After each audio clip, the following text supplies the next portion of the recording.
নমস্কার। আবার আমি কিছু তুলে ধরতে আসলাম যে বোনদের হাতে রাখি পড়ো, সেই বোনদের মতন ওদেরকে তোমাদের ধর্ষণ করতে তোমাদের লজ্জা লাগে না? আমি সব ভাইদের বলবো না, কিছু কিছু ভাইরা আছে রাস্তা দিয়ে গেলে পারে অনেক বোনদেরকে গার্ড দিয়ে নিয়ে যায়। আর কিছু মানে জানোয়ার নৃশংসভাবে, যেমন বাঘ বাঘিনীকে যেমন ধ্বংস করে একবারে মানুষকে ছিন্ন ভিন্ন করে দেয়, সেরকম সেই জন্তু জানোয়ারদেরকে একটা কথা বলবো, তারা মা বাবারা তাদেরকে ভালো করে শিক্ষা দিতে পারেনি।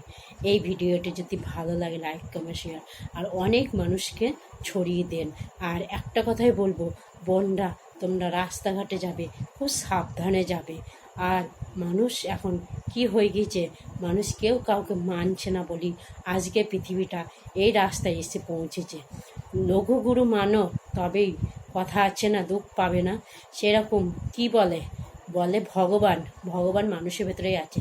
তোমরা প্রণাম করছো ঠিক আছে, কিন্তু একটা মানুষকে তুমি মন থেকে ভালোবাসা দাও, সেই বোনটাকে ভালো করে বোন বলে সম্মান করো। তোমার বোন নিজেই না থাকতে পারে, অপর বোনকে তুমি বোন বলে ডাকো, তোমাকে যদি ভাই বলে ডাকে, দেখো কত সুন্দর লাগবে। এই মধুর সম্পর্ক মানুষের কোনো দিন গড়তে পারবে না। তাই আমি দাদাদেরকে ভাইদেরকে একটা কথাই আমি বলবো, যে বোনদেরকে তোমরা সম্মান দিতে থাকো। নমস্কার।